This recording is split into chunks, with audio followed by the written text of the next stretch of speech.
Welcome to Natural Habitat Adventures, Daily Dose of Nature. I'm your host, Sunny Vanderstar.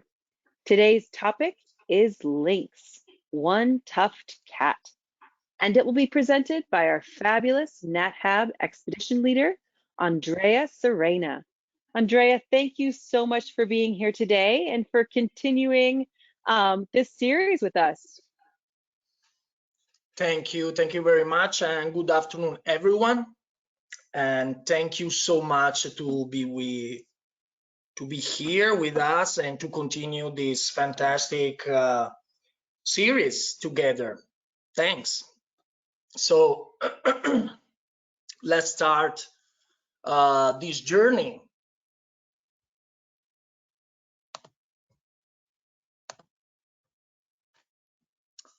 Okay, I quickly introduce myself. Okay. Well, I'm a nature guide since 2016. I do this beautiful job in different environments, but I'm more specialized in the alpine habitat.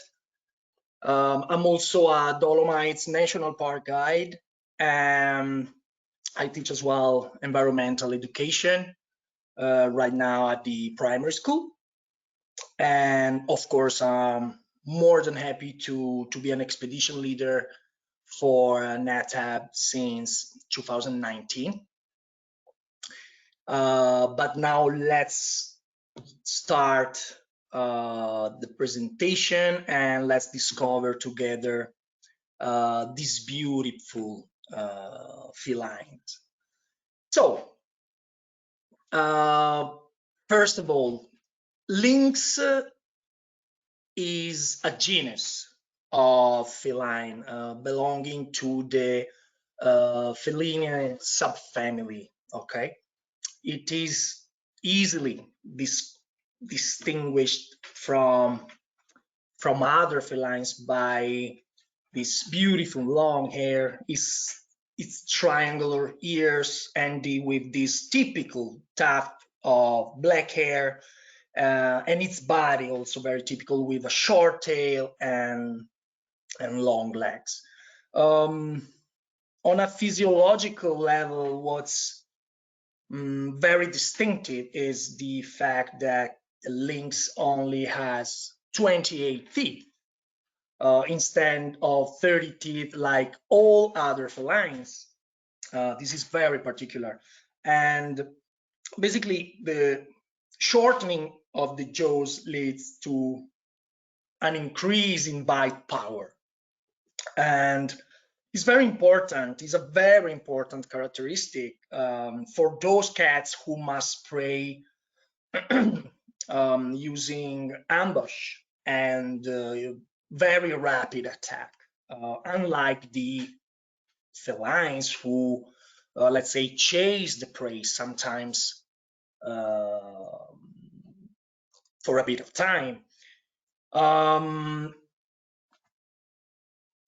time, the taxonomy of lynxes has undergone numerous variation, but finally, since more or less the end of the 20th century, 4 species have been recognized.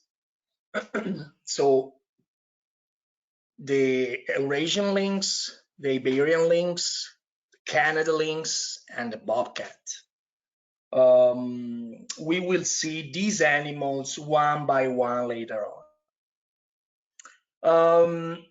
We have to mention other species as well. For example, the caracal, beautiful caracal, morphologically similar to a lynx, has long been classified within the genus Lynx and is still called desert lynx. But the DNA studies have confirmed that lynx and caracal belong to different genus. In reality, the caracal is genetically closer to the African serval, also little known. And in fact, these two animals have been observed interbreeding in captivity. Now we see this amazing caracal on the left and the beautiful serval on the right of this slide. Amazing white cats. Sorry.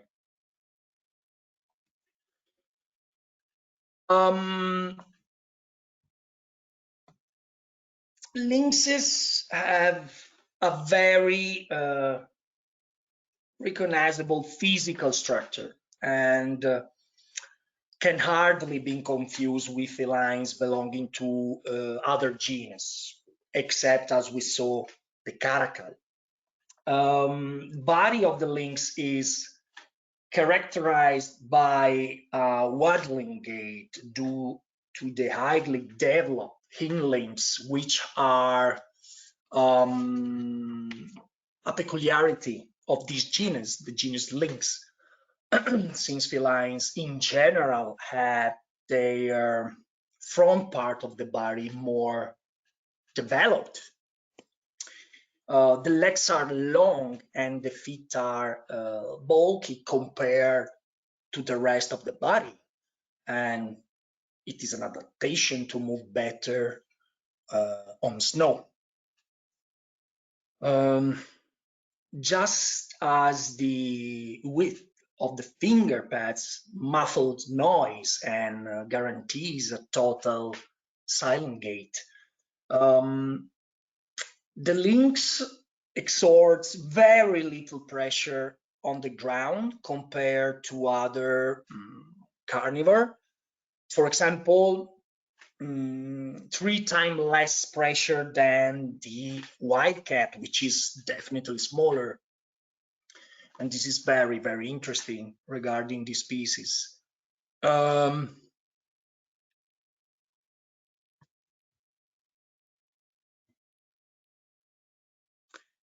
So the largest representative of the group of these 4 amazing species, I will call them the Fantastic Four, is the Eurasian lynx.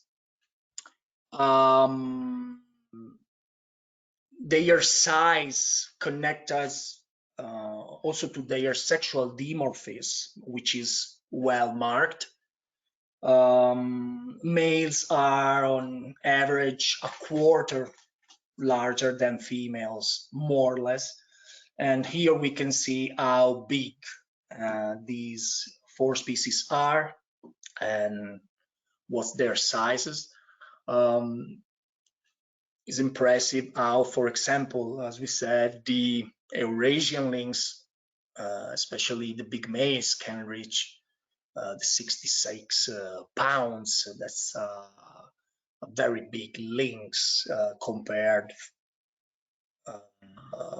with the Iberian lynx, which is very similar and in fact also living very close, territorially stalking, but very, very different. Regarding this species, evolution made a very, very interesting and different jobs, even if different populations are so close to each other. Spots and color of the lynx coat depends on the species and on the latitude. So each species has a particular arrangement of the coat designs. Of the 4 species of lynx, the Iberian lynx has, for example, a very spotted fur, while the Canada lynx has few spots, especially because the long fur tends to cover the patterns on the coat. Then in northern regions, the coat of lynx is generally gray, while in the southern regions, it tends more towards red. And this is the case of the Iberian lynx and the bobcat as well, especially those small population that we can still find, for example, in some little areas in South US or in Mexico. Obviously, regarding the red ones, but in general, let's say that all these are adaptation to the vegetation and adaptation to the surrounding environments, no, in general, to better camouflage. Here we can see also how it's different, no? The same animal during wintertime or summertime, especially the beauty of the Canada lynx that in winter become almost a mythological animal, no? So beautiful, a very, very special coat.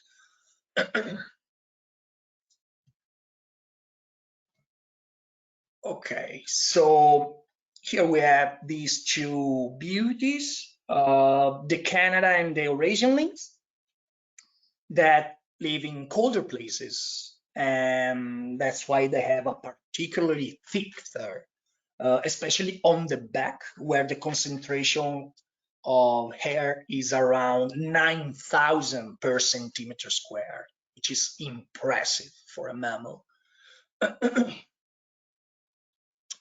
Let's continue with this amazing, amazing lynx here. The head of lynxes, rounded in shape and supported by a short neck, is also very characteristic.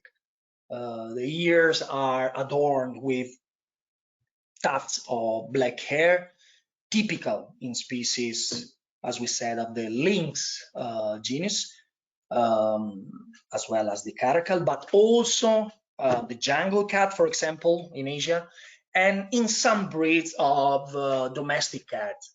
For example, the Macoon, no, this huge domestic cat with these very big tufts.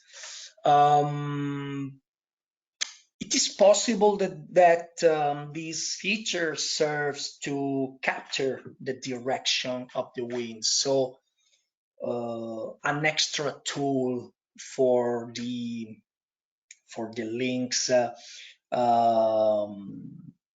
hunt better, no? Also characteristic are the whiskers around the cheeks, which form a sort of satellite dish, let's say, that will allow these animals to better pick up sounds. And this reminds us a bit of the nocturnal birds of prey, no? For example. Regarding physical abilities, like all felines, lynxes have very sensitive eyesight, very sensitive in low light conditions, and very precise for detecting movements, even at night, of course. Oh,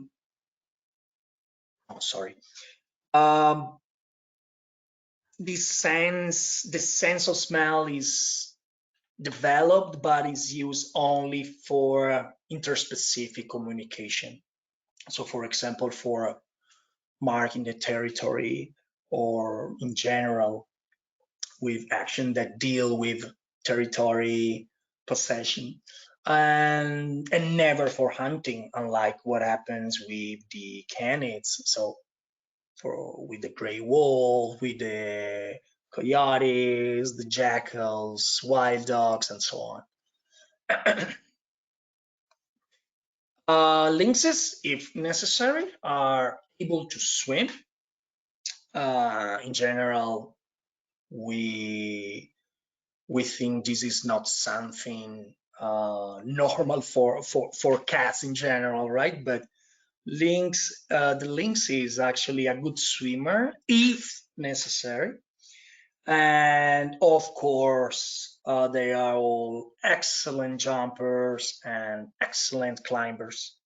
Of course, thanks to the uh, hind limbs, particularly suited for jumping. As already seen in some zoological parks, in captivity, they can easily escape from a 12 feet high enclosure. And that happened a few times, at least a couple of times here in some famous zoological parks in Europe. Like all felines, lynxes are terrible marathon runners. Their poor resistance may be related to the small size of their heart. Um, in fact, the weight of a lynx heart represents maximum the 6.4% of its total weight. But what can we say about the habitat of this gorgeous mammal? So lynxes live preferably in boreal and mixed deciduous forests, especially the Eurasian lynx and the Canadian lynx. Then the bobcat is present in a broader spectrum of habitats, ranging from semi-desert areas to humid swamps, for example, in Florida. So very different environments. Although it much prefer forest, of course, it does not depend exclusively on them, unlike other lynx species like the Canadian in their region. The Iberian lynx is more particular and prefers only pine forests, and even better, she loves dry Mediterranean scrublands. So very dry and often very hot environments. But what can we say about its diet and so about its hunting skills? So like the other felines, lynxes are strict carnivores, consuming only meat. How it works. They stalk their prey from the cover of thick vegetation, getting closer and closer and closer to the prey without being seen.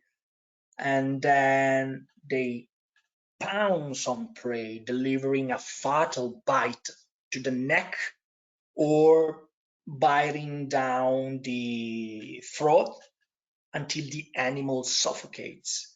The kill is then consumed in a quiet place, and they may also carry their prey up trees for safer eating. These remind us what is normal for the leopard, for example.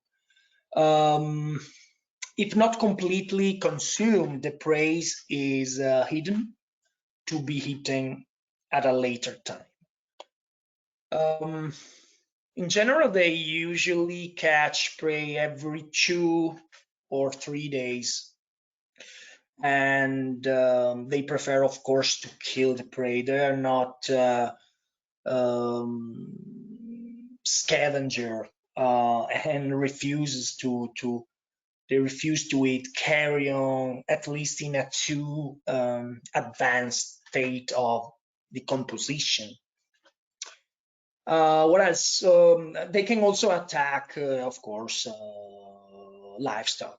But hunting pressure on domestic animals varies greatly depending on the region.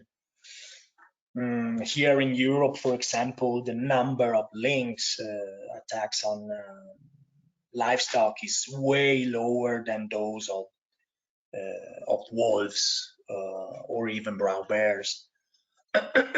So, regarding attacks, I will say that lynxes never attack humans, not even if we approach their offspring. They are very, very scared of humans, like all animals. We all know that, but yeah, it's almost impossible for a lynx to attack a human being. So, talking more specifically about the four species primary praise, we can say that the Eurasian lynx hunt especially small ungulates, such as roe deer, which is its favorite. Then also musk deer, chamois, depends where we are, of course. And sometimes they have been known to prey on ungulates as large as red deers, but only in winter, of course, due to the prey's vulnerability and in deep snow, right? Eurasian lynx also supplement their diet with red foxes, rabbits, hares, rodents, and birds. We see here in this slide a few examples of the prey of these species. They kill prey, let's say up to 3, sometimes 4 times larger. They can. And they can consume 1 to 2 kilogram of meat per day. So, if I'm correct, 4.5 pounds of meat per day each day. Let's see our lovely bobcat. Bobcats mostly eat rabbits and hares. They may also eat rodents such as squirrels and mice, or hunt small deer, but also snakes, lizards, and domestic animals, such as dogs, cats, sheep, goats, and poultry. And they can even leap high enough to catch low-flying birds. Beautiful bobcat.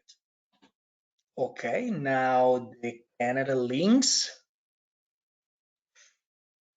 This beauty is highly specialized to hunt snowshoe hare. Let's say that comprise almost the 80% of its diet. Then during the summer, the diet may include also grouse or small mammals like squirrel, but she loves snowshoe hare.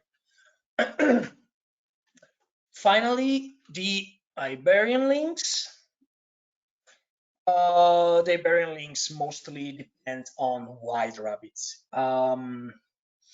Then they can feed on ducks, young deer, partridge, but usually only if rabbit densities are very low. And now let's see more about these feline behavior. So let me change slide. Okay. Oh, amazing. So like all felines, lynxes are territorial animals. The male's territory may be shared with one or more females, but no males around. Territories, regardless of the sex of the owner, however, have let's call them neutral zones. where it is possible to move without conflicts arising. The size of the territory varies depending on the density of the prey and also the lynx species taken into consideration, of course. But to give you an example, in North America, a male's territory can reach 300 kilometers square, is more or less 190 square miles. And for example, this may be the case of the Canada lynx. Males do not tolerate the presence of individuals of the same sex, so there's no way to cross their territory. But it is the females who are the most vengeful towards the intrusions of their congeners. Lynxes are generally solitary animals, except for females with their young. These animals are mainly active at dusk and dawn, and are extremely elusive creatures, so rarely seen. To see one of these is a pure gift. So what can be said about its reproduction? Well, we saw a moment ago that these are very solitary animals.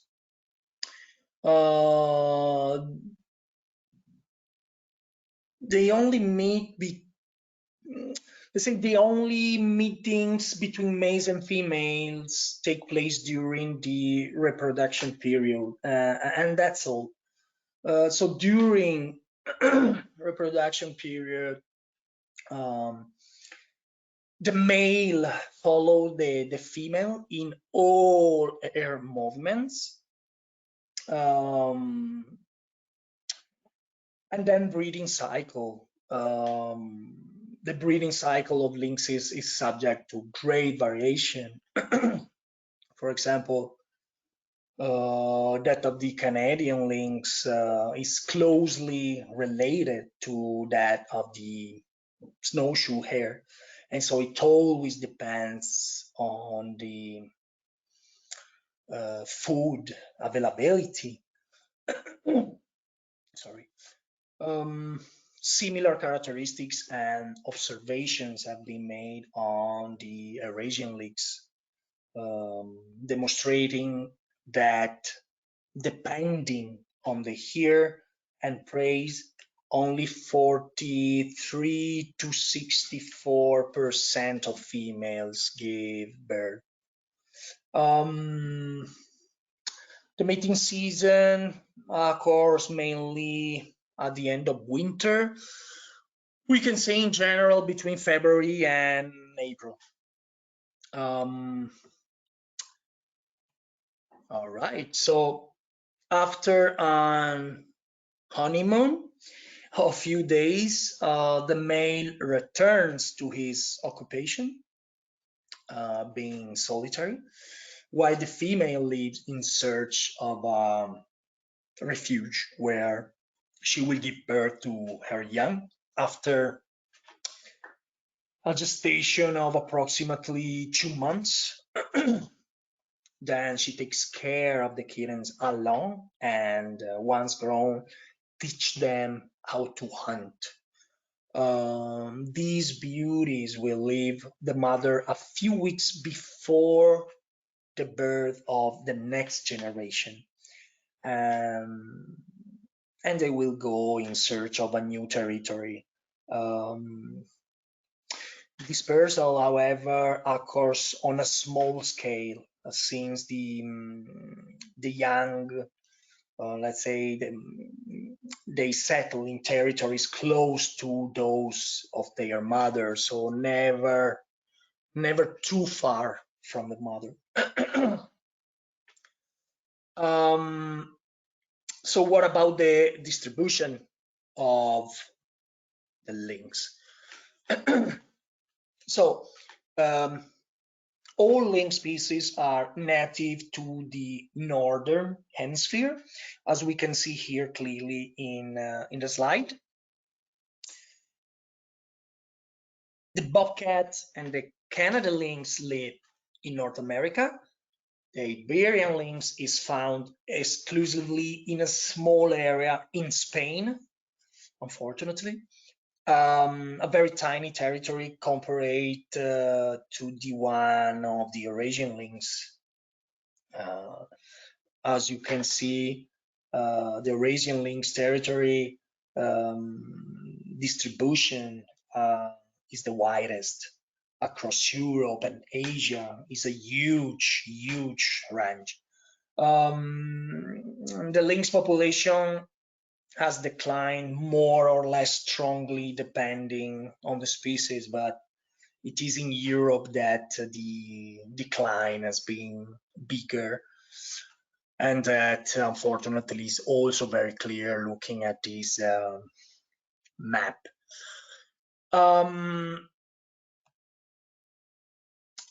So distribution of the Eurasian lynx. In fact, these lynx was present throughout the European and Asiatic continent, but disappeared from Western Europe and the Alps before the bear and before the wolf, even if the even if it was, let's say, less persecuted.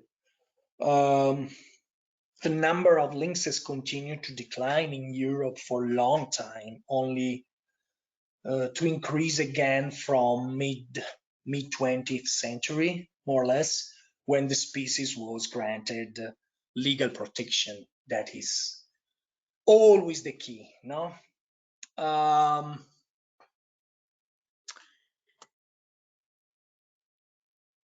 Even worse, the situation of the Iberian lynx, extremely threatened and probably the rarest feline in the world, together with the Pallas cat in Asia. This animal saw its population decline dramatically during the late 20th century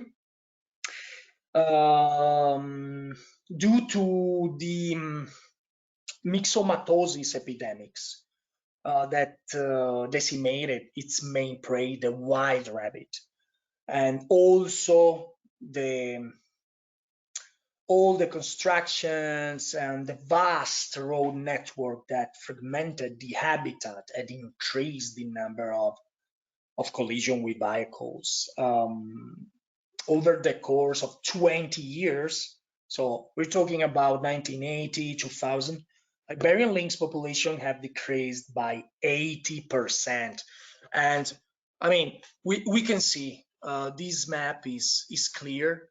We see, 120 years ago, how this animal was found in the entire Iberian Peninsula. So not only in Spain, but with a very good population also in Portugal. And then they speak itself. We can see 1980, the drama is on, and 2003 with this animal that was really, really close to face extinction. We will talk again about this situation in a little. Sorry. Let me see. Okay. In America, the decline of these animals has been less problematic. However, talking about, in this case, the bobcat, due to environmental changes and modern agricultural practices, the animal has disappeared or almost disappeared from much of the Midwestern United States, or big problems also in southern Minnesota, eastern South Dakota, Iowa, Missouri, but the population is pretty healthy in the US. Things could be better, but in this case, we are not, looking at an animal facing extinction. That's for sure. Excuse me. Finally, the Canada lynx that still occupies 95% more or less of its original range, and in Canada at least, but is declining in the US. Okay, now let's discover together the history of these animals and their relationship with human being. So, as regards etymology, the word lynx is very ancient and derives from the Proto-Indo-European term left, which means clear or luminous, referring both to the species' ability to see in the dark and to the brilliance of its eyes, even more if illuminated. This is why we say having a lynx eye, mostly to someone having very sharp eyesight, of course. In the past, the Eurasian lynx was known as the deer wolf, from Latin word lupus cervarius, which literally means wolf that hunts deers. It's curious because also today, the Canadian lynx is called loup cervier by the French-speaking Canadians, which means, in fact, deer wolf. So very interesting. About mass culture, this feline was little known until the 20th century. The very first description comes from observation of the Eurasian lynx made by Pliny the Elder, and so dated first century after that. Pliny the Elder didn't hesitate to compare the lynx to the wolf, writing a few Latin words about this animal, describing the animal and saying effigie lupi pardorum maculis. That means like it has the appearance of a wolf and the spots of a leopard. Then in the Middle Age, lynx continued being assimilated to the wolf and described as a wolf with striped or spotted coat, and everyone was truly terrified of this animal. In those centuries, men hunted them a lot, not only for their fur, but also for their cloth and teeth. Used as very important amulets and magical objects.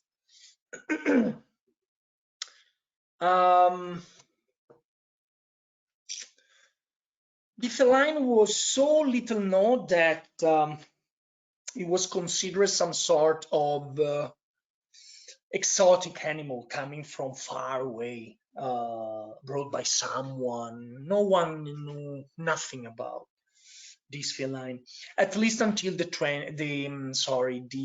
19th century. So the aura of mystery surrounding the mammal began to decrease, especially in the 20th century. And imagine the first important and solid field study started only in the 1980s. That's crazy for a mammal, at least. On an economic level, to mention at least one case of human exploitation of this species of feline, we could mention the case of the bobcat, whose skins are the best selling among felines. So coats, carpets, or wall decoration are made with it, especially using the fur that covers the belly of the animal. Now, sorry for this slide, but sometimes we have to talk also about this stuff. But let's forget humans and see now what the natural, no, sorry.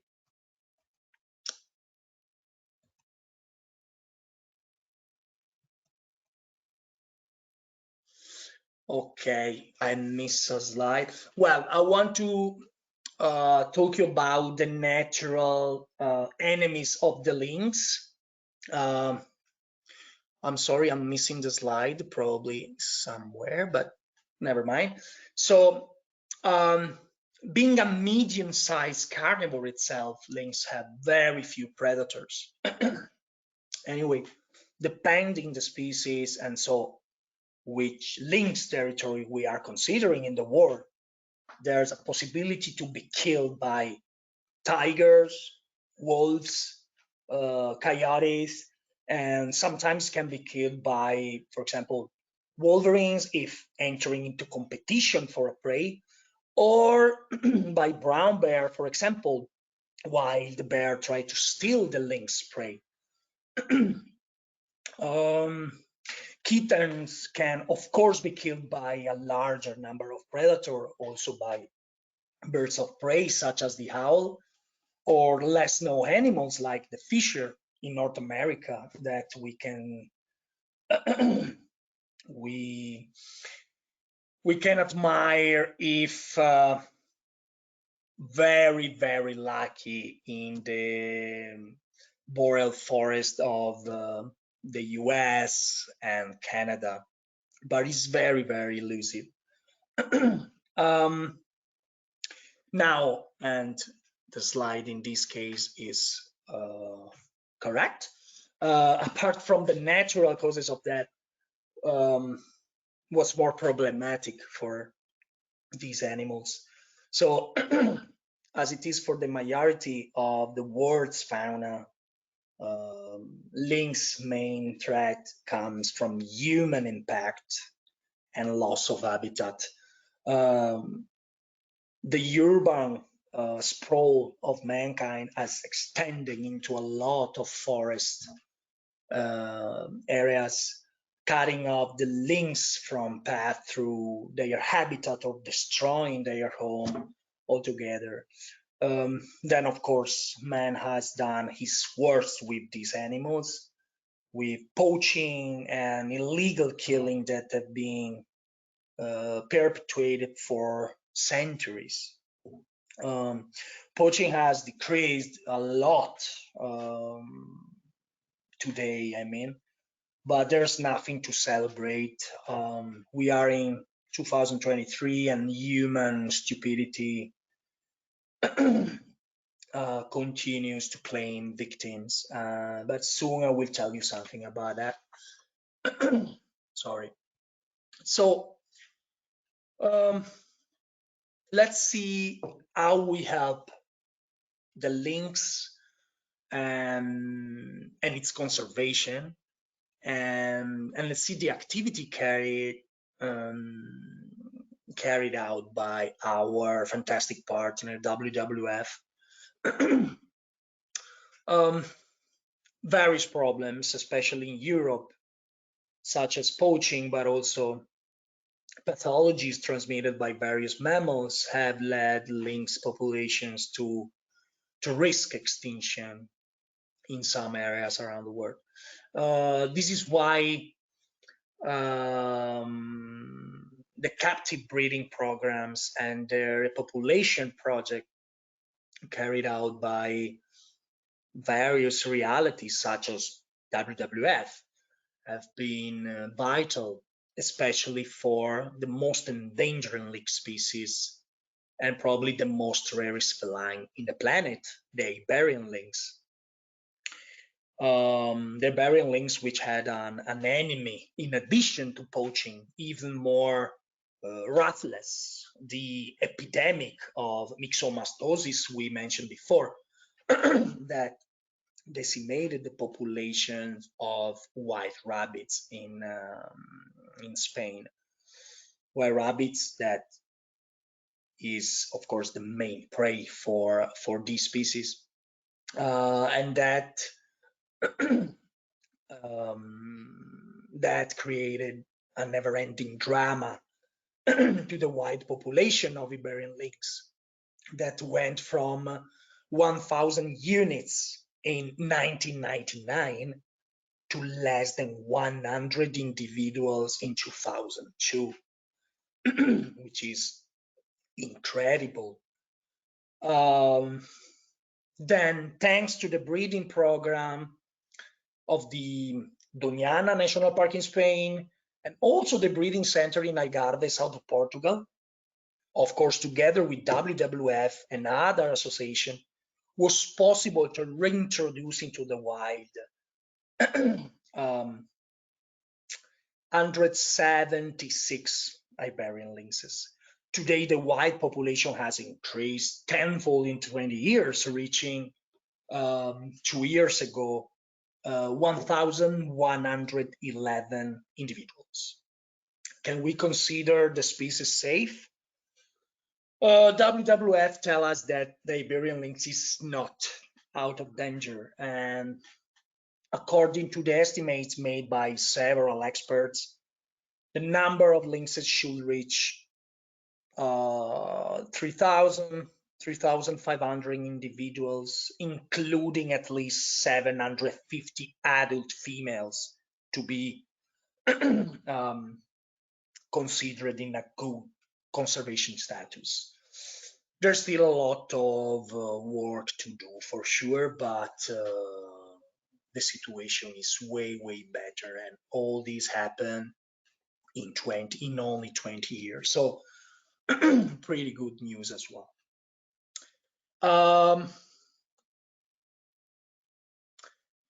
We have then attempted to reintroduce the Canada lynx that have been made in New York State, in Colorado, with a successful second project. The other North American beauty, the bobcat, has been reintroduced to Cumberland Island, Georgia, and New Jersey. And then the Eurasian lynx, with reintroduction into the wild that started already in 1970, but not very successful at the time, at least in certain areas. But now, thanks to WWF and thanks to a project called Life Lynx, the situation for these species is getting better. These project targets are to save the Dinaric and southeastern alpine lynx population from extinction, and to make their long-term conservation stronger. Currently, the population is small, isolated, and aggravated by an high rate of inbreeding. So to connect the alpine and Dinaric population and to increase it for sure,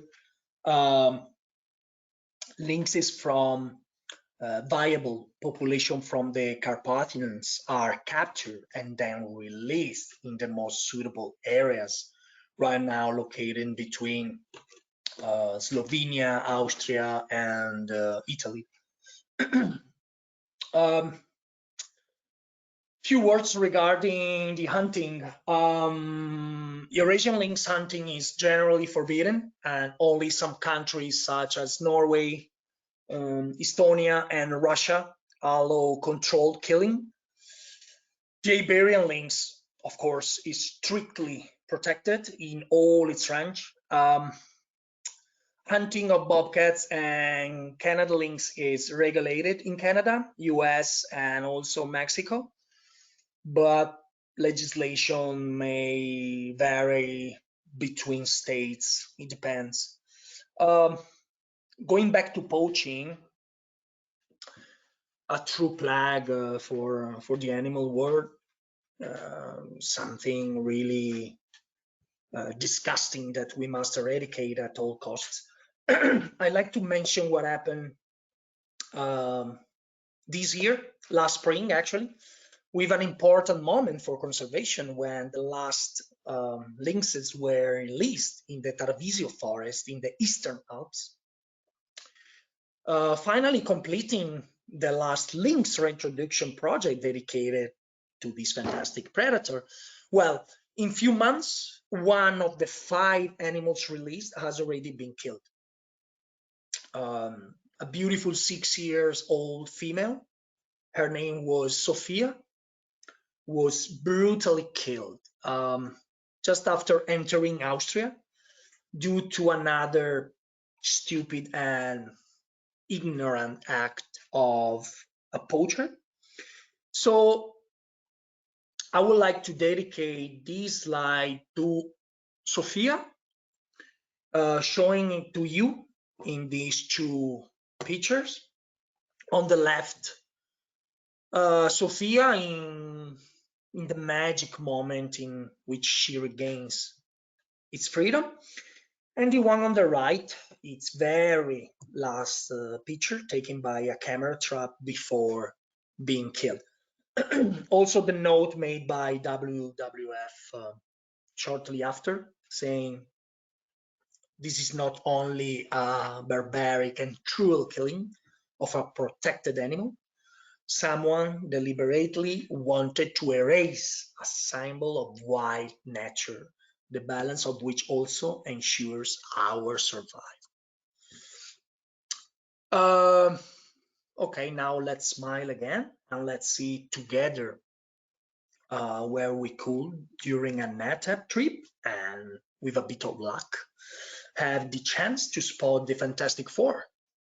So starting from North America, we have the US National Parks tour trips, the Alaska adventure trips, and the Canadian trips.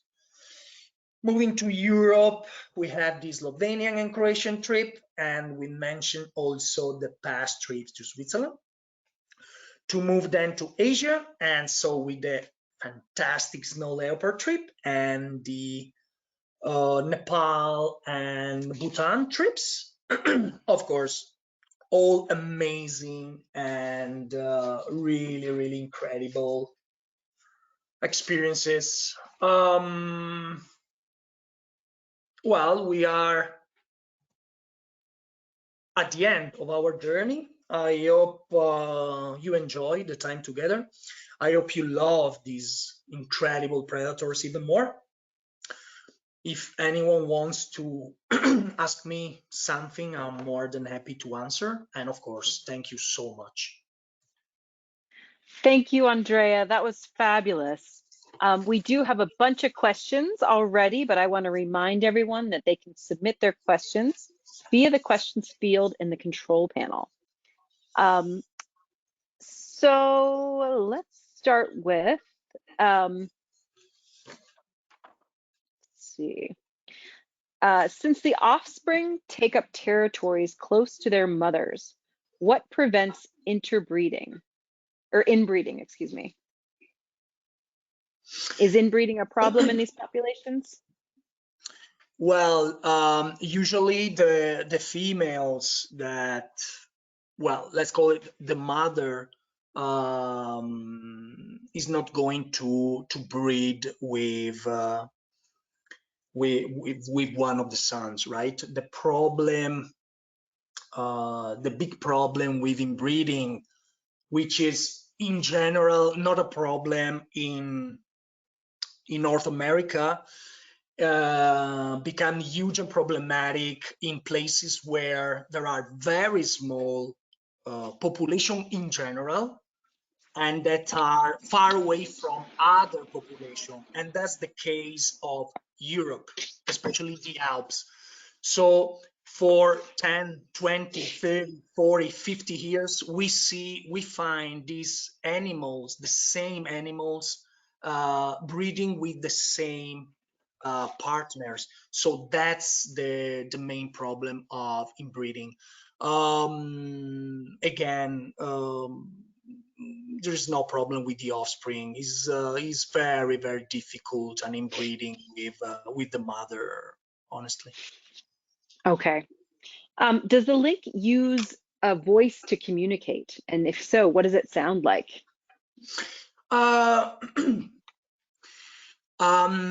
so they are very, very silent animal.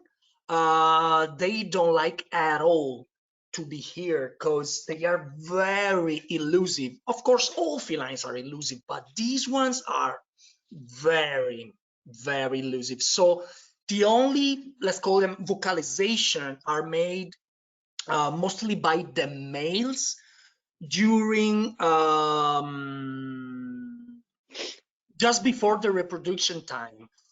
They try to connect with the females using this weird sound, like wah, wah, something like that. Sorry about that, and forget That about was that. good.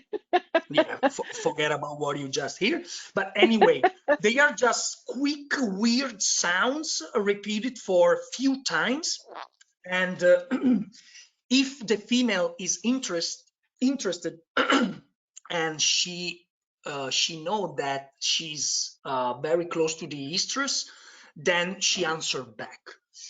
Apart from that, is very very very very difficult to hear lynx's vocalization. Of course, then when they fight, the thing become possible, but in general they are just like ghosts. Hmm, interesting. Okay. How are individual lynxes identified? Are there facial markings or other unique markings? Um, well, they usually urinate on their territories on the perimeter. Then they leave visual markers, mostly scratching trees, um, and also defecating around the territories. But visual markers and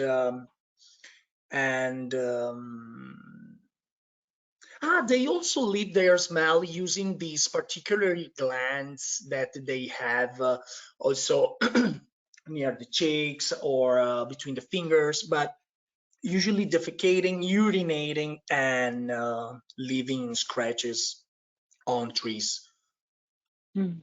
So that's how they identify each other. I'm not sure if I read the question correctly or it's been interpreted correctly, but do humans recognize lynxes just by their markings on You their mean coloring? the exact individuals? Okay, well, if for example, if a male is looking for a female before reproduction again, he can recognize the female smell, but Hmm. only if she knew the individual before. Got it. Okay. And what are the Iberian lynx now eating? Have the rabbits rebounded? Yes, fortunately, the pathology um, ended already more than 15 years ago. Um, that was because bacteria that was found in the feces and spread around, and it was a huge problem. But that can happen in nature, especially regarding mammals. The problem was that the population of the Iberian lynx, in this case, was already in danger and small. So that's why the drama was so big, so huge, and so terrible. But things are getting way, way better now. Hmm. Well, that's the last question we have time for today, so I will hand it back to you for closing comments. Well, I would like to thank again all our guests who follow us in our webinars in general every day, and I take this opportunity even if slightly in advance to wish a Merry Christmas and Happy Holidays to our guests and also to my colleagues around the world. Thank you again. Andrea, thank you again for taking the time to present to us today and for creating this series. I look forward to the next installment. And I want to thank everybody who tuned in. Please join us tomorrow, or I'm sorry, yeah, tomorrow for our next daily dose of nature. Forgot what day it was. You can check out this week's lineup, including registration links, on our website at nathab.com/webinars. We did record today's presentation, and we will have the replay available on our website soon. With that, I'll conclude the webinar. Have a wonderful day, everyone. Thank you. Bye.